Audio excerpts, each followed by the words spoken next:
Once upon a time, in a small town, there lived a poor farmer named Gokul. He made his living entirely from farming.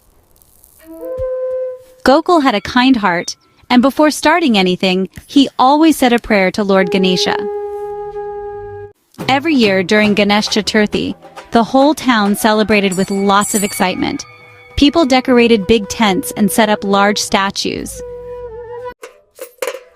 But Gokul didn't have much money. He bought some clay and made a small statue of Lord Ganesha with his own hands, and worshipped at home. Hey, look. Some people in town teased him.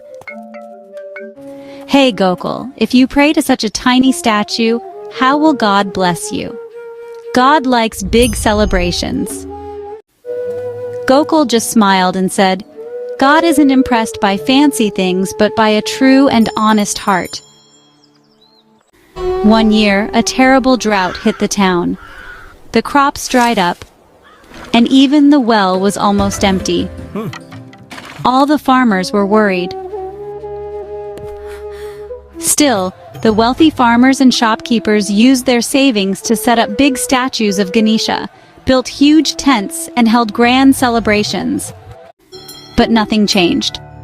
Then Gokul sat in front of his little clay statue and with tears in his eyes said, "Dear Lord Ganesha, you help us overcome all problems. Nothing works without your blessing.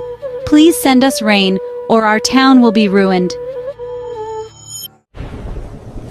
His prayer was so sincere that very night, dark clouds filled the sky and heavy rain began to fall.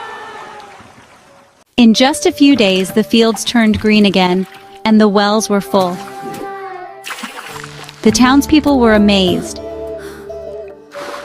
Everyone realized that God isn't pleased by gold or silver statues, but by true devotion and a pure heart. In life, it's not money, show-off, or fancy things that matter. Real faith, a good heart, and devotion are the best ways to worship. If you enjoyed this story, don't forget to like, share, and subscribe, and remember to click the bell.